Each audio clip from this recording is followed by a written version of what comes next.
tozokata yango kaka ezozonga lisusu te po ke tomoni mpasi eleki mpe moye tosala misala eza te nde tozoloba vraiment tozokata kaka banzete.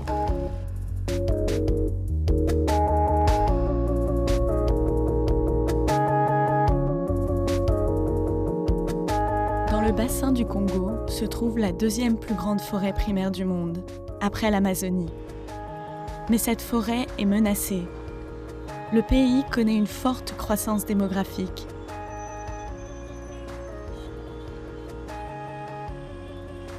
La République démocratique du Congo est l'un des pays d'Afrique les plus riches en ressources naturelles. Son sol renferme d'immenses dépôts de pierres précieuses et de minéraux très demandés. Mais la majorité des Congolais continuent de vivre dans une très grande pauvreté.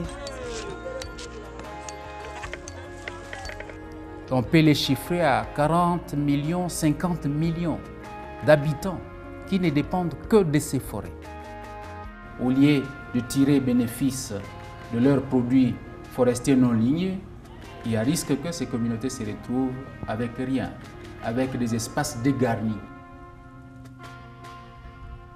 Et nous devons aujourd'hui adopter des stratégies qui à la fois tiennent compte du besoin de développement de la population, mais tiennent compte également du besoin de préservation de la forêt. Parce que nous savons que les conséquences de la déforestation en République démocratique du Congo sont bien au-delà de la République démocratique du Congo. Ces conséquences ont un impact mondial sur le changement climatique.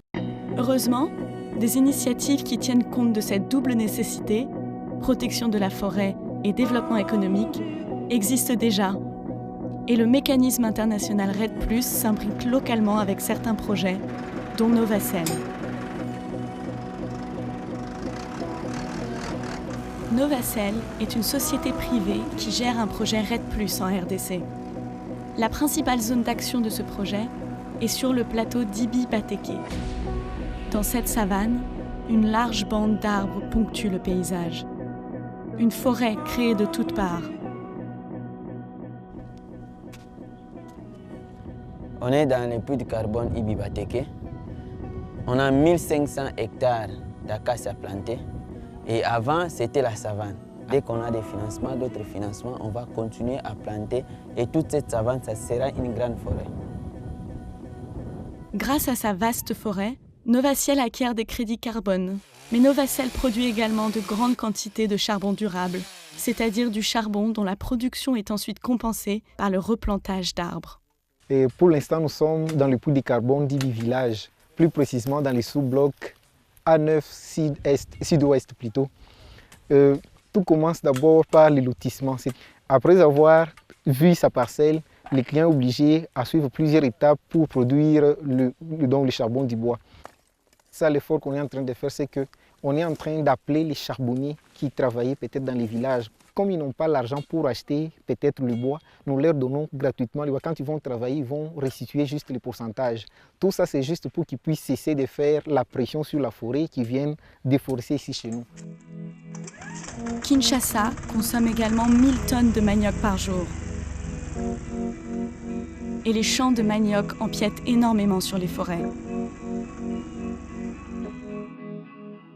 À Ibi, la farine de manioc est produite de manière durable. Et, fait inhabituel, ce projet recrute à la fois des villageois locaux et des ingénieurs en agroforesterie, tels que Serge Makelela. Ça, c'est la 3e année que je suis ici.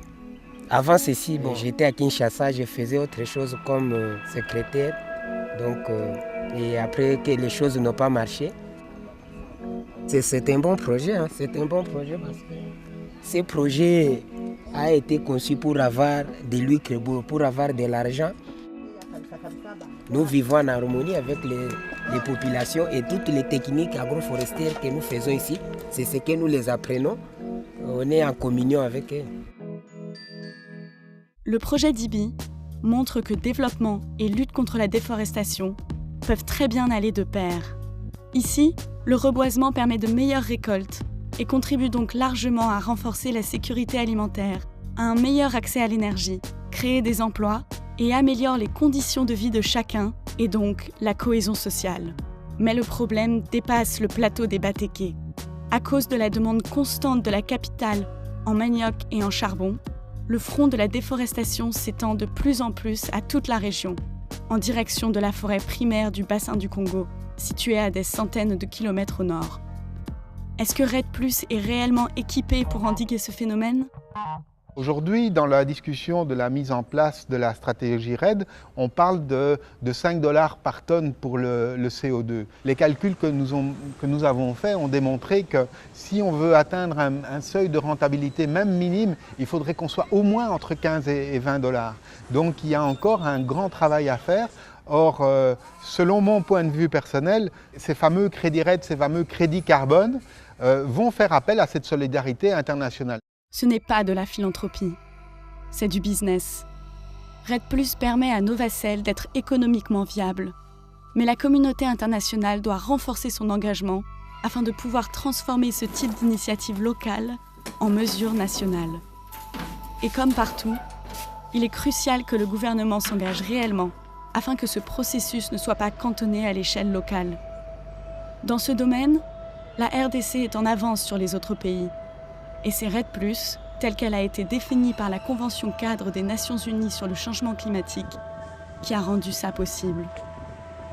En 2011, la RDC faisait partie des premiers pays au monde à élaborer un système de surveillance des forêts par satellite, puis à finaliser, l'année suivante, sa stratégie nationale REDD+. Cette stratégie nationale se basait notamment sur des réformes audacieuses qui permettaient de créer les conditions nécessaires au succès des investissements REDD+. Les objectifs REDD+ ont même été intégrés dans la planification économique du pays. Cette planification s'appuie sur 8 piliers qui doivent permettre de lutter contre les facteurs indirects de la déforestation en RDC. Nous avons voulu mettre en avant, parmi nos piliers, la préservation de l'environnement et de la biodiversité. Immédiatement, nous avons adopté une stratégie REDD, une stratégie nationale, et nous avons mis en place ensemble les mécanismes pour pouvoir capter les ressources du REDD à travers un fonds national qui a été mis en place et pour lequel maintenant nous sommes dans la deuxième phase. Nous attendons de pouvoir travailler activement au financement des projets sur le terrain. En septembre 2015, à New York, un groupe de bailleurs de fonds internationaux ont lancé l'initiative pour le patrimoine mondial forestier d'Afrique centrale. Et dans ce cadre-là, la République démocratique du Congo devrait recevoir 250 millions de $. Tout cela aurait été difficilement possible sans l'engagement de la société civile congolaise et des associations de défense des peuples autochtones qui ont aidé à mettre en place un processus transparent et participatif. Après des années de renforcement des capacités et de dialogue dans le cadre du processus REDD+, une loi pour reconnaître les droits des peuples autochtones est en ce moment même débattue au Parlement. C'est un grand pas en avant pour tout le pays. Donc nous voulons jouer pleinement notre rôle et mettre en avant ce qu'il y a de mieux en République démocratique du Congo, dont souvent on parle à tort de dossiers qui ne sont pas relevants pour l'image de notre pays. Mais par contre, en ce qui concerne l'environnement et la déforestation, nous voulons être exemplaires, nous voulons être des modèles à travers l'Afrique, à travers notre continent et à travers le monde.